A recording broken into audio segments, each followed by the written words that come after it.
During the winter 2022 anime season, a few big shows are dominating the discussion, with Demon Slayer and Attack on Titan for action and My Dress-Up Darling for romance.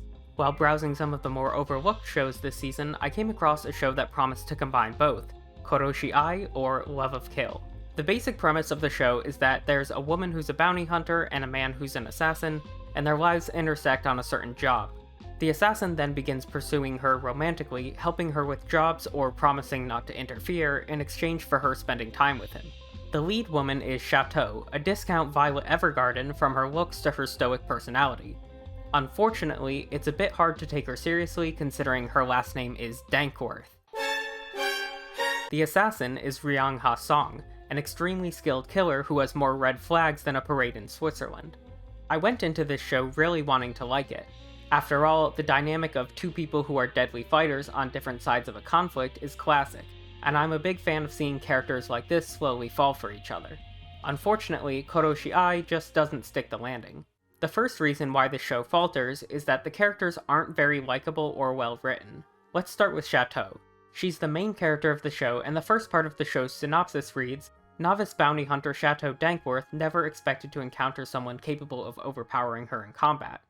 You'd expect this to be backed up by her showing any sort of skill in battle, but Chateau loses fight after fight in the show. She gets overpowered in seconds by multiple different men, not just Ryang-Ha, and it's Song who always has to come to her rescue, dealing with the threat nearly instantly himself.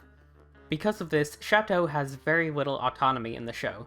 The power dynamic between her and Song is very unbalanced, and this means that she pretty much has to go along with whatever he wants to do. Even though she's the main character, she doesn't really have any influence on the direction of the plot. It's all directed by Song. Chateau's backstory has been somewhat explored and it's key to the plot, but it seems like Song's backstory is even more important.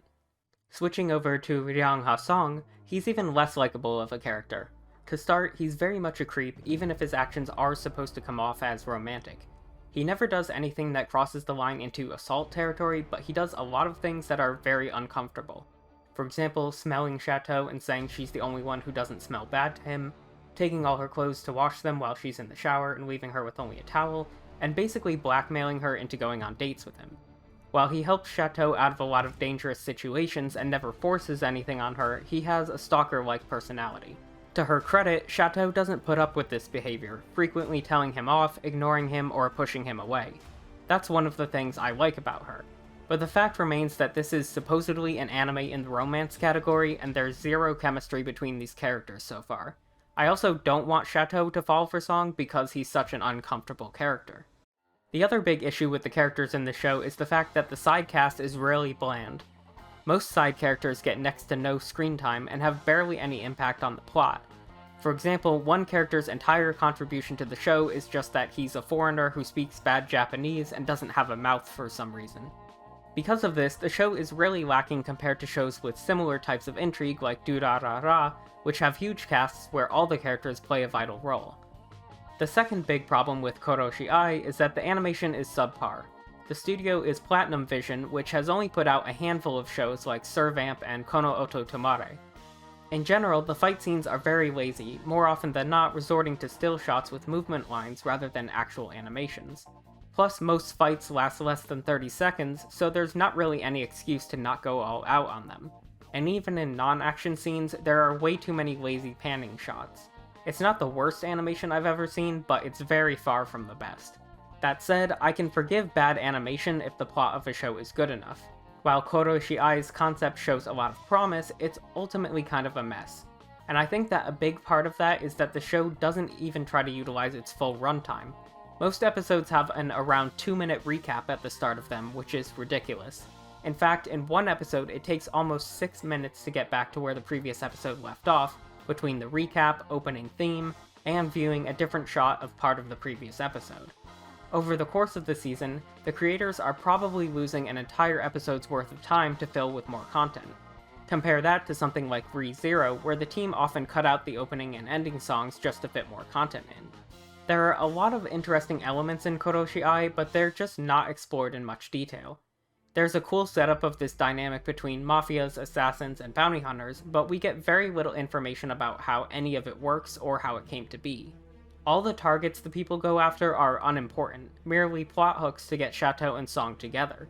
The targets could be replaced with any other people and the plot would have little difference. I don't want to be entirely negative though. Both Chateau and Song have backstories that seem pretty intriguing and are shrouded in mystery. Chateau's backstory also has some very touching moments. We've only gotten a bit of that so far, but I think depending on what's revealed, it could give me a more positive outlook on the plot. I want to end with a few more positive things. The soundtrack of the show is actually very good, with a lot of nice orchestral pieces that really capture the environment of killers hunting each other down. The opening song is a banger as well. It's very jazzy and catchy. The voice acting is also very solid. Chateau is played by Saori Onishi, who has a very long list of roles, including Nozomi from Sunny Boy, which was one of my favorite anime from last year. She does a good job of being a stoic character, though I hope we eventually get to see her flex her voice in some more emotional moments. Ryang-Ha Sung is played by Hiro Shimono, who is known for roles like Zenitsu in Demon Slayer and Connie in Attack on Titan. As much as I don't really care for Song as a character, a lot of that is due to the strength of Hiro Shimono's performance, since he's able to make Song feel very uncomfortable to watch. In all, Koroshi Ai isn't terrible, and I'll finish out the season, but I'd only recommend watching it if you have extra time. I wouldn't prioritize it over any other shows in the season. Thanks for watching. If you enjoyed this video, please consider liking and subscribing for weekly content. I'm Matrix from Matrix AM, Anime, and more, and I hope you have a great day.